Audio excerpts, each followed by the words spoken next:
எங்கள் நடுவர் சொல்லுவார், ஒரு நிகழ்ச்சி நல்லா நடக்கணும்னா 3 விஷயம் வேணும்னு சொல்வார்.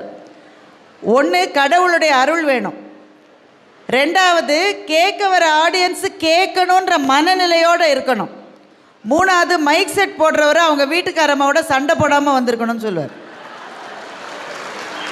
இப்போ இருக்கிற நிலைமையை பார்த்தா வீட்டில் பெரிய சண்டைக்கு பிறகு அவர் வந்த மாதிரி எனக்கு தெரியுது. இந்த சில வகுப்புகளில் வந்து அந்த 2வது குழந்தைக்கு நடத்தவே மாட்டாங்க வளைகாப்பு. அப்படி நடத்தினாலும் முதல் பிள்ளைக்கு செய்கிற அளவு பெரிய அளவில் செய்ய மாட்டாங்க.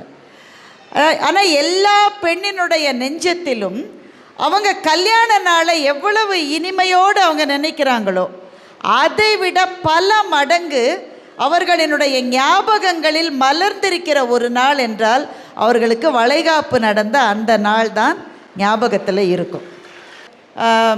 எப்படி இருக்குமோ என்ன நிறைய பேர் வந்து இந்த வலியை பற்றி சொல்லி நம்ம ஒரு மாதிரி மைண்டை செட் பண்ணியிருப்பாங்க. இந்த சினிமாலாம் பார்த்திங்கன்னா அந்த நேரத்தில் அந்த அம்மா யாரோ கத்தியால் குத்தின மாதிரி கத்தும்.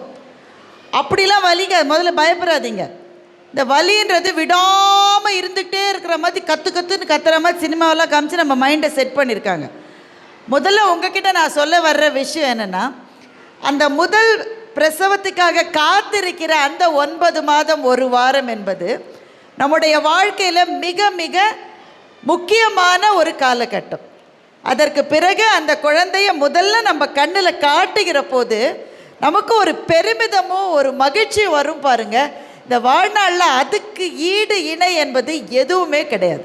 அதனால் அந்த சந்தோஷமான காலத்தில் இருக்கீங்க. இன்னொன்று நினைவு வச்சுக்கோங்க, இப்போ நம்மளை கவனிக்கிற மாதிரி வாழ்க்கையில் இதுக்கு பிறகு எப்போவுமே கவனிக்க மாட்டாங்க. அதனால் எவ்வளவு முடியுமோ அவ்வளோ தூரம் உங்கள் கணவரை வேலை செய்ய விடுங்க. ஏன்னா இதுக்கப்புறம் செய்ய போகிறதில்ல. மாமியார் மாமனாரை நல்ல வேலை வாங்குங்க. அம்மா அப்பா தானே செய்வாங்க, நீங்கள் வேலை வாங்கணுன்றது இல்லை. அதனால் நல்லா இருக்க போகிற ஒரு காலகட்டம். You must be absolutely happy. வளையல் பிடிக்காத எந்த பெண்ணாவது இருக்க முடியுமா?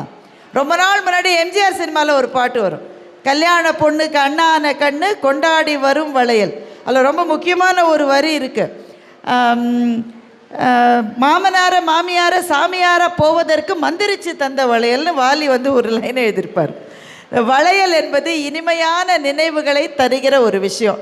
கல்யாணம் ஆன புதுசில் மனைவியினுடைய வளையல்கள் 2 3 ஒன்றோடு ஒன்று சிணுங்குகிற சத்தத்தை ஒரு கவிதை போல நினைக்காத கணவர்களே இருக்க முடியாது.